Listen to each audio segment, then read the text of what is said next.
Hello dear aspirants, આપ સર્વેનું અમારી YouTube channel game changing સાયકોલોજીમાં હાર્દિક સ્વાગત છે.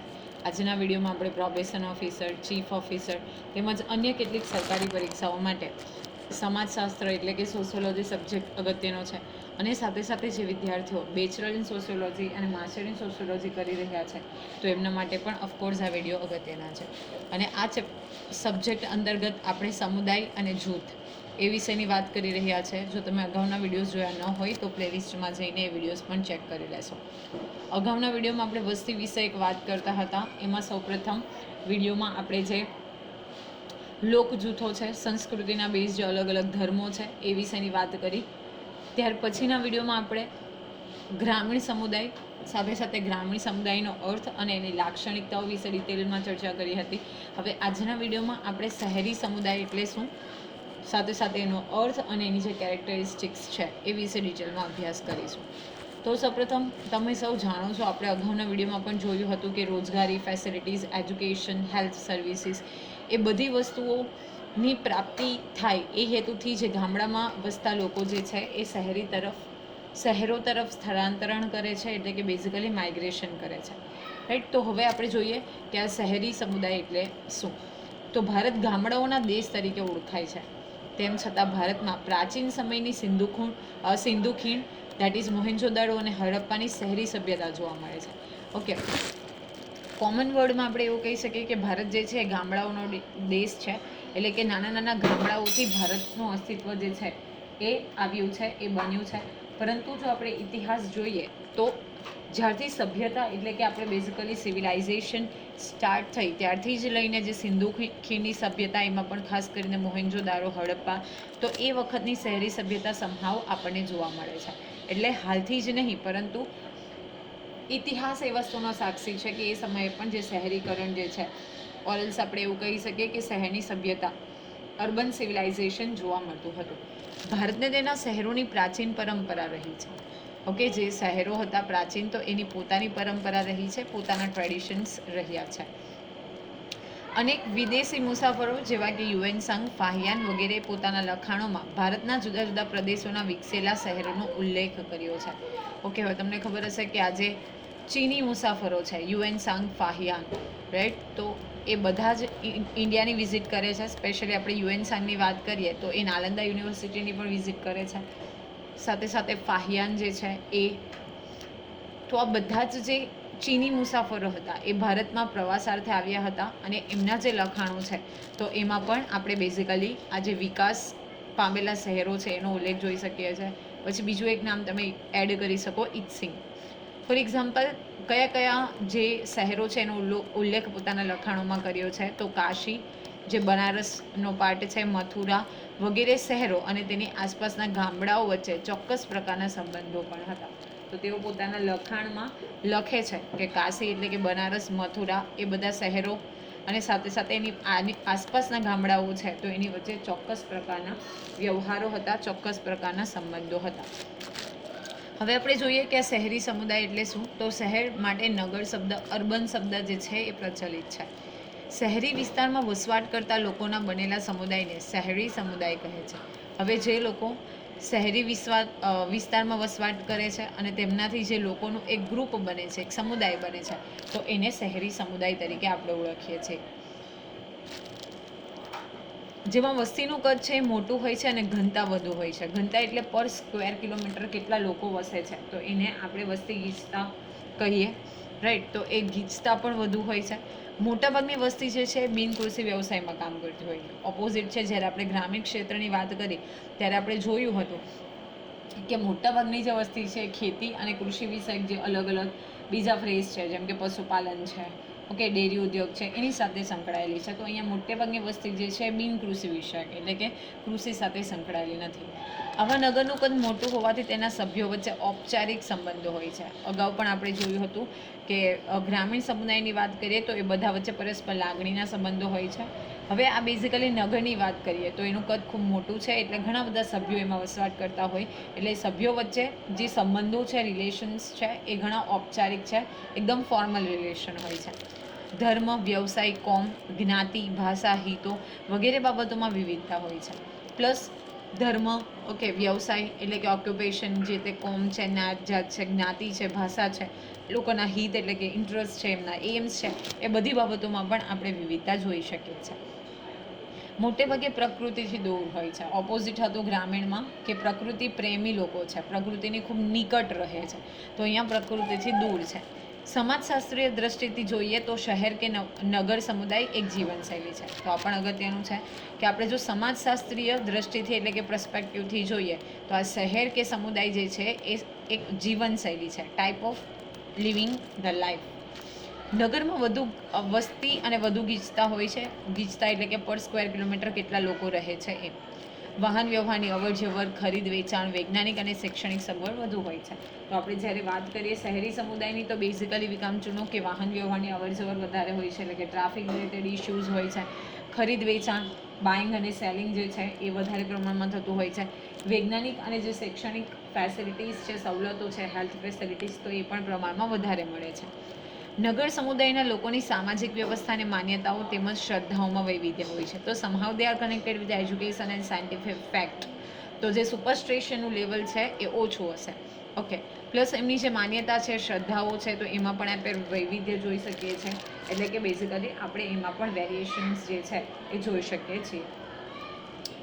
ભારતમાં એક સમાન સ્વરૂપના નગર સમુદાય નથી, પરંતુ તેમાં કદ, કાર્ય, રચના અને વસવાટની ઢબ વગેરેમાં વિવિધતા જોવા મળે છે. ઓકે, કેટલાક શહેરો છે, કેટલાક મહાનગરો છે, કેટલાક નગરો છે, તો એમાં પણ આપણે વેરિએશન્સ જે છે એ જોઈ શકીએ છીએ. તો હવે આપણે જોઈએ કે શહેરી સમુદાયની વ્યાખ્યા અને સાથે સાથે લક્ષણો. તો લુઈ વર્થ નામના સમાજશાસ્ત્રી છે એ શહેરીકરણની વ્યાખ્યા આપતા કહે છે કે મોટું કદ, ગીચ વસ્તી અને અનેકવિધતા એ નગર સમુદાયની મહત્વની બાબતો છે. શું? મોટું કદ, વસ્તી ગીચતા અથવા તો ગીચ વસ્તી એટલે કે એકદમ ડેન્સ પોપ્યુલેશન અને અનેકવિધતા. ઓકે, તમે ડાયવર્સિટીઝ જે છે એ આ નગર સમુદાયની મહત્વની બાબતો એટલે કે મહત્વના લક્ષણો છે. નેક્સ્ટ છે કિંગ્સલે ડેવિસ. તો કિંગ્સલે ડેવિસ એવું કહે છે કે એ અનેક જે લાક્ષણિકતાઓ છે એ દર્શાવે છે. તો કિંગ્સલે ડેવિડના મતે આપણે હવે કેટલીક શહેરી સમુદાયની લાક્ષણિકતા જોઈએ તો નંબર 1 એમાં આવશે અનેકવિધતા. નગર સમુદાયના સમાજ જીવનના વિવિધ ક્ષેત્રોમાં જેમ કે ધર્મ, ભાષા, સંસ્કૃતિ, જ્ઞાતિ, વ્યવસાય વગેરેમાં અનેકવિધતા હોય છે. સામાજિક, સાંસ્કૃતિક, પાર્શ્વભૂમિના તફાવતો જોવા મળે છે. ઓકે, વિવિધ જે ક્ષેત્ર છે, ફિલ્ડ્સ છે, જેમ કે ધર્મ છે, ભાષા છે, જ્ઞાતિ, સંસ્કૃતિ, વ્યવસાય, એમાં આપણે એકવિધતા જોઈ શકીએ છીએ. ઓકે, ડિફરન્સીસ જોઈ શકીએ છીએ. સાથે સાથે સામાજિક, સાંસ્કૃતિકની જે હિસ્ટ્રી છે, બેકગ્રાઉન્ડ છે, તો એમાં પણ તફાવત જોવા મળે છે. ઓકે, અલગ અલગ સમુદાયના લોકો છે, અલગ અલગ એમની બિલીફ છે, અલગ અલગ મેન્ટાલિટી છે, તો એ બધી જ વસ્તુ સમહાવ તફાવતના સ્વરૂપે આપણે જોઈ શકીએ છીએ. નેક્સ્ટ છે દૂરવર્તી સંબંધો. તો નગર એ દૂરવર્તી સમુદાય છે, દૂર રહેતો સમુદાય છે, જેમાં તેના સભ્યો વચ્ચેના સંબંધો અને સંપર્કો પોતાના હિત સંતોષવા પૂરતા મર્યાદિત હોય છે. ઓકે, કોઈ પણ વ્યક્તિ, સમુદાય કે કોઈક ફેમિલી સાથે જે રિલેશન હોય એ ફક્ત હિત પૂર્તિ માટે અથવા તો કોઈ કામ હોય એ કામ સંતોષાઈ જાય, કામ પૂર્ણ થઈ જાય ત્યાં સુધીના હોય છે. માત્ર ભૌતિક નિકટતા હોય છે, એટલે કે મટીરિયલિસ્ટિક સંબંધો છે, જેવું કામ પૂરું થશે તો એવી જેવી ફિલિંગ્સ છે એ ઘટવા માંડશે. સામાજિક નિકટતા ઓછી હોય છે, સંબંધોમાં વધુ યાંત્રિકતા અને ઔપચારિકતા હોય છે, એકદમ ફોર્મલ રિલેશન્સ હોય. કામ પૂરું થઈ જતાં એ રિલેશન જે છે એ વધારે સમય ટકતા નથી. ઘણી વખત તો એવું બને કે બાજુમાં કયા લોકો રહે છે એના વિશેની પણ માહિતી ખબર ન હોય. આપણે અગાઉ જોયું હતું ગ્રામીણ સમુદાયની અંદર કે જે સંબંધો છે એની વચ્ચે જે લાગણીઓ છે એ વધુ હોય છે, ઔપચારિક સંબંધો હોય છે, અનૌપચારિક સંબંધો હોય છે. લાગણીનું વધારે મહત્વ છે, લોકો એકબીજાથી નિકટ હોય છે, નજીક રહે છે. That is totally opposite in શહેરી સમુદાય. તો એમાં એવી વસ્તુ જોવા મળતી નથી. નેક્સ્ટ છે વૈયક્તિકીકરણ. તો નગર સમુદાયમાં વ્યક્તિનું વૈયક્તિકરણ થાય છે, એટલે કે વ્યક્તિએ પોતાના હિતો સંતોષવા પોતે જ સાધનની પસંદગી કરીને ધ્યેય પ્રાપ્ત કરવું પડે છે. ઓકે, આપણે અગાઉ જોયું હતું કે ગ્રામીણ સમુદાયમાં એકબીજા પર પરસ્પર અવલંબી છે. તો here you can not get that kind of characteristic. દરેક વ્યક્તિ છે એણે પોતાના ઇન્ટરેસ્ટ માટે, પોતાના કામ માટે, પોતાના હિત સંતોષવા માટે જાતે જ જે તે ટૂલ્સ છે એની પસંદગી કરવી પડે છે. તેમાં આવતી મુશ્કેલીઓને પોતે જ દૂર કરી ધ્યેય પ્રાપ્ત કરવા માટે વ્યક્તિએ એકલાને જ પ્રયત્ન કરવો પડે છે. આથી વ્યક્તિ નગર સમુદાયમાં એકલાપણું અનુભવે છે. જે કોઈ કાર્ય કરવાનું છે, જે કોઈ હિતની પૂર્તિ કરવાની છે, એ બધું વ્યક્તિએ જાતે પોતે એકલા રહીને કરવાનું છે. અને એટલા માટે ઘણી વખત એવું બને છે કે નગરમાં વ્યક્તિ જે છે એ એકલાપણું એટલે કે લોનલીનેસ જે છે એ ફીલ કરે છે. નેક્સ્ટ છે સામાજિક ગતિશીલતા. તો પરિવર્તન સીધી વસ્તુ છે. આપણે જોયું કે અહીંયા સાયન્ટિફિક અપ્રોચ વધારે હોય છે, એજ્યુકેશન અપ્રોચ વધારે હોય છે, તો પરિવર્તનશીલતા ગતિશીલતા પણ ઝડપથી થતી હોય છે. સામાજિક ગતિશીલતા નગર સમુદાયની ખાસિયત બની રહે છે. નગરમાં વ્યક્તિની ગતિશીલતાને પ્રોત્સાહન મળે છે. તે માટે જુદા જુદા પ્રલોભનો એટલે કે લાલચ, તકો અને અનેક પ્રકારના આકર્ષણો જે વ્યક્તિને સામાજિક ગતિશીલતા માટે પ્રેરે છે. અલગ અલગ પ્રલોભનો આપવામાં આવે એટલે કે ઓફર્સ કરવામાં આવે, ઓલરાઈટ. તો એને આધારે તકો હોય, અલગ અલગ ચાન્સીસ મળતા હોય, અનેક પ્રકારના આકર્ષણો, અટ્રેક્શન હોય, તો એને કારણે જે ગતિશીલતા છે એ કરવા માટે વ્યક્તિ પ્રેરાય છે. પ્રાપ્ત દરજ્જા વધુ મહત્વના હોય છે. જુદા જુદા વ્યવસાયો, તાલીમ, શિક્ષણની સગવડોનો લાભ લઈ વ્યક્તિ પોતાનો દરજ્જો ઊંચો લઈ જઈ શકે છે. તો અહીંયા જે પ્રાપ્ત દરજ્જો છે, ઓકે, અર્જિત તો મળે છે એ દરજ્જો, પરંતુ આપણે આપણી સ્કિલથી યા તો એબિલિટીથી જે વસ્તુ મેળવીએ છીએ દેટ ઇઝ પ્રાપ્ત દરજ્જો, ઓકે, ગેઇન સ્ટેટસ. તો અને જુદા જુદા વ્યવસાયો છે, તાલીમ છે એટલે કે ટ્રેનિંગ છે, જે શિક્ષણની ફેસિલિટી, એજ્યુકેશનની ફેસિલિટીઝ મળે છે, તો એનો લાભ લઈને દરેક વ્યક્તિ ટ્રાય કરે તો પોતાનો જે દરજ્જો છે એ અપલિફ્ટ કરી શકે છે, એમાં ડેવલપ કરી શકે છે. સમાજ જીવનમાં સ્પર્ધાનું વિશેષ મહત્વ હોય છે. ઓકે, કોમ્પિટિશન તમે એક ફ્રેઝ ઉપર જોઈ શકો. એક વ્યક્તિ બીજી વ્યક્તિથી કેવી રીતે આગળ વધી શકે એ ટ્રાય હંમેશા વ્યક્તિ કરતો રહે છે. નેક્સ્ટ છે દૂરવર્તી સામાજિક નિયંત્રણ. તો નગર વિશાળ અને દૂરવર્તી સમુદાય હોવાથી જાહેર જીવન શક્ય બનાવવા તેમજ સામુદાયિક સંગઠન બનાવવા અને લોકોના જાનમાન, હકો, હિતોનું રક્ષણ કરવા કાયદો, પોલીસ તંત્ર, કોર્ટ, ગુપ્તચર વિભાગો, વહીવટી વિભાગો વગેરેની જરૂરિયાત બને છે. હવે જુઓ, સામાજિક નિયંત્રણ, હવે આપણે જોયું કે દૂરવર્તી સમુદાય છે, પ્લસ એકદમ સ્પીડથી જીવન જીવે છે. પ્લસ એ પણ વસ્તુ છે કે જ્યારે લોકો ગામડામાંથી શહેરમાં સ્થળાંતર કરે છે, એટલે કે બેઝિકલી આપણે એવું કહી શકીએ માઇગ્રેશન કરે છે, તો દરેક વ્યક્તિને રોજગારી મળી રહે એવું જરૂરી નથી. હવે રોજગારી ન મળતા બેરોજગારીનું પ્રમાણ વધે છે. પ્લસ જે લોકો ઓછા એજ્યુકેટેડ છે તો એના માટે જોબ ગેઇન કરવી એ ડિફિકલ્ટ થઈ જાય છે. તો ઇન ધેટ ફ્રેઝ શું થશે કે એ લોકો જે અસામાજિક પ્રવૃત્તિઓ છે એની તરફ દોરાશે. તો આ સામાજિક નિયંત્રણ કરવા માટે લોકોનું જાનમાલ, લોકહિતોનું રક્ષણ કરવા માટે પોલીસ તંત્ર જે છે, કોર્ટ છે, ઓકે, ગુપ્તચર વિભાગો છે, સાથે સાથે વહીવટી વિભાગો, એડમિનિસ્ટ્રેટિવ ડિપાર્ટમેન્ટ, એ બધી વસ્તુઓની જરૂરિયાત ઊભી રહે છે, મતલબ ઊભી થાય છે. નગર સમુદાયમાં ગ્રામ સમુદાય કરતાં ધોરણભંગ વર્તન છુપાવવાની તક વધુ હોય છે. તો લોકહિતના રક્ષણ માટે ઘણી બધી ફેસિલિટીઝ છે, તો એ ફેસિલિટી પણ આપણે પ્રોવાઈડ કરવી પડે છે. નેક્સ્ટ છે સામાજિક સહિષ્ણુતા. તો નગર સમુદાયમાં અમુક વર્તનો અને વિવિધતાઓ પ્રત્યે સહિષ્ણુતા કેળવાય છે, એટલે કે સિમ્પથી હોય છે. એટલે વ્યક્તિ પોતાના કરતાં ભિન્ન જ્ઞાતિ, જાતિ, ધર્મ, ભાષા, કોમ, આચાર વિચાર, વ્યવહારો, અભિપ્રાયો, સંસ્કૃતિ એ પ્રત્યે ઉદારતા કે સંભાવ રાખીને પોતાનામાં સમાવી લે છે. જો આપણે સમહાવ ગ્રામ્યમાં જોયું હતું કે લોકો જે હોય છે ખૂબ જડ વર્તન ધરાવતા હોય છે, પરિવર્તનને એટલું જલ્દી એક્સેપ્ટ નથી કરી શકતા. ઓકે, એમની જે મેન્ટાલિટી હોય છે રિજિડ ટાઈપની મેન્ટાલિટી હોય છે. પરંતુ જો આપણે નગર સમુદાયની વાત કરીએ તો એ વસ્તુ અહીંયા તમને જોવા મળતી નથી, કારણ કે જે લોકો છે એ વિવિધ યુનિટીઝ છે, આઈ મીન ડાયવર્સિટીઝ છે, એને જલ્દીથી એક્સેપ્ટ કરતા શીખે છે, કરી લે છે. એટલે કે જે ભિન્ન જ્ઞાતિ છે, જાતિ છે, ધર્મ, ભાષા, કોમ, આચાર વિચાર, વ્યવહાર, અભિપ્રાય, સંસ્કૃતિ, એ બધી જ વસ્તુઓમાં શું રાખે છે, સંભાવ રાખે છે, અને એમને પણ એમનો એક અભિન્ન અંગ બનાવે છે. નગર સમુદાયમાં દૂરવર્તી સંબંધો અને યંત્રવત જીવન હોવાથી જુદા જુદા પ્રકારની વ્યક્તિઓ, જૂથો, સંસ્કૃતિ અને વર્તન પ્રત્યે સહિષ્ણુતાનો ભાવ એ સામાજિક અનુકૂલન દર્શાવે છે. પ્લસ જ્યારે આપણે વાત કરીએ તો સંબંધો ખૂબ ઔપચારિક હોય છે, યંત્રવત જીવન છે. ઓકે, સવારથી શરૂ થઈને સાંજ સુધી દે are connected with their on work. તો એમનું જે જીવન છે એ યંત્રવત છે. ઓકે, સવારથી લઈને સાંજ સુધી કન્ટિન્યુઅસ કામ કરતા રહેવાનું. તો એટલા માટે જે જુદી જુદી જૂથો છે, જુદી જુદી સંસ્કૃતિઓ છે, વર્તન છે, એ પ્રત્યે સિમ્પથીની જે ફિલિંગ્સ છે એ આપણે એમ જોઈ શકીએ છીએ. નેક્સ્ટ છે સ્થાનિક પૃથકતા. તો નગર સમુદાય જુદા જુદા ભૌગોલિક વિસ્તારોમાં વિભાજિત થાય છે. નગરના અમુક વિસ્તારો વેપાર, વાણિજ્ય, ઉદ્યોગનું કેન્દ્ર હોય છે. અમુક વિસ્તારોમાં રહેઠાણ, મનોરંજન, શિક્ષણ, વહીવટ, ચિકિત્સા, ધર્મ વગેરે અવરજવર સંબંધિત કેન્દ્રો વિકસ્યા છે. સ્થાનિક પૃથકતાની આપણે વાત કરીએ તો જે નગર છે, રાઈટ. તો એ અલગ અલગ ભૌગોલિક વિસ્તારમાં એનું આપણે ડાયવર્ટ કરીએ છીએ, ડિવાઈડ કરી દઈએ છીએ, રાઈટ. તો માની લઈએ કે એક જગ્યા છે ત્યાં તમને વેપાર વાણિજ્ય એટલે કે ત્યાં માર્કેટ સિસ્ટમ અવેલેબલ હશે, અમુક વિસ્તારો જે છે એ રેસિડેન્ટલ એરિયા હશે, અમુક એરિયાઝ જે હશે ત્યાં મોલ્સ, તો ત્યાં તમે શોપિંગ કરી શકો. Okay, apart from that entertainment માટેના મીડિયમ્સ હોય.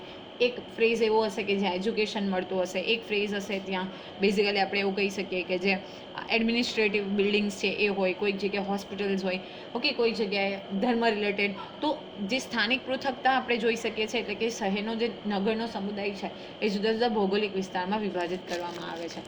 નેક્સ્ટ વિશે આપણે વાત કરીએ યંત્રવત જીવન. તો યંત્રવત જીવન નગર સમુદાયની ખાસિયત છે. વ્યક્તિનું જીવન ઘડિયાળના કાંટાની જેમ સંચાલિત થતું હોય છે. વ્યક્તિ માનસિક રીતે સતત વ્યગ્રતા એટલે કે ઉગ્ર ભાવ દર્શાવવો, તંગદિલી, સ્ટ્રેસ અને સંઘર્ષ જે છે, કોન્ફ્લિક્ટ એનો અનુભવ કરે છે. ઓકે, ઘડિયાળના કાંટા ઉપર જીવન ચાલે છે. Let somehow they are connected with time. બહુ જ ઘણી પંક્ચ્યુઆલિટી જે છે આપણે જોઈ શકીએ છીએ. ઓફિસ ટાઈમ હોય તો આ ટાઈમે પહોંચવું જ પડશે, સ્કૂલ ટાઈમ હોય તો પહોંચવું પડશે.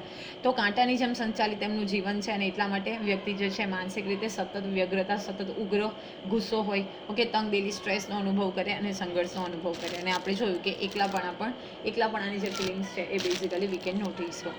નેક્સ્ટ છે સ્વૈચ્છિક સંગઠન. તો નગર સમુદાયમાં સેવા અને માનવતાવાદી સ્વૈચ્છિક સંગઠનો જોવા મળે છે, એટલે કે NGO, non government organisation. Okay, તો કેટલાક NGOs છે એ પણ આપણે જોઈ શકીએ છીએ. જોકે નગરમાં સ્વૈચ્છિક સંગઠનો અને મંડળો શહેરની સામાજિક જરૂરિયાત પ્રમાણે વિકસે છે, જે વ્યક્તિને સામાજિક, આર્થિક, માનસિક સલામતી પૂરી પાડે છે. તો NGOs જે છે એ વ્યક્તિને સામાજિક, આર્થિક, માનસિક જે સલામતી છે એ પૂરી પાડે છે. વર્તમાન ભારતમાં શહેરીકરણ જે છે એ વધતું જાય છે, એટલે કે અર્બનાઇઝેશન છે એ ડે બાય ડે ભારતમાં વધતું જાય છે. શહેરના સ્વરૂપ, આકાર બદલાવા લાગ્યા છે. ઓકે, જે પહેલાંના શહેરો હતા અને હમણાંના શહેરો છે એમાં હ્યુજ ડિફરન્સ જે છે એ આપણે નોટિસ કરી શકીએ છીએ, એ જોઈ શકીએ છીએ. વસ્તીની ગીચતા અને વૈવિધ્યમાં વૃદ્ધિ થવા લાગી છે. સાથે સાથે શહેર સમુદાયમાં અનેક નવી સમસ્યાઓ પણ ઉદ્ભવી છે, જેવી કે ગંદા વસવાટો, ટ્રાફિક, પ્રદૂષણ વગેરે. ઓકે, તો વૃદ્ધિ તો થઈ છે, but apart from that basically નવી જે સમસ્યાઓ છે એ પણ ઉદ્ભવી રહી છે. ફોર એક્ઝામ્પલ સ્લમ એરિયાઝ છે, ટ્રાફિક છે, પોલ્યુશન છે વગેરે. તો જેમ જેમ વિકાસ થતો જાય છે એમ બીજા ફ્રેઝ ઉપર પ્રોબ્લેમ્સ જે છે એ પણ ક્રિએટ થતા જાય છે. તો આશા રાખું છું કે બેઝિકલી આજના ચેપ્ટરમાં આપણે શહેર સમુદાય, એનો અર્થ, એની વ્યાખ્યા અને સાથે સાથે લક્ષણો વિશે ડિટેલમાં ચર્ચા કરી, એમાં તમને સમજ પડી હશે. તો આવા જ વધુ વિડીયોની અપડેટ્સ મેળવવા માટે you can even subscribe our YouTube channel game changing psychology. અને જો તમને વિડીયો પસંદ પડે તો વિડીયોને લાઇક કરી અને શેર કરવાનું ભૂલશો નહીં. Thank you for watching the video. Have a nice day.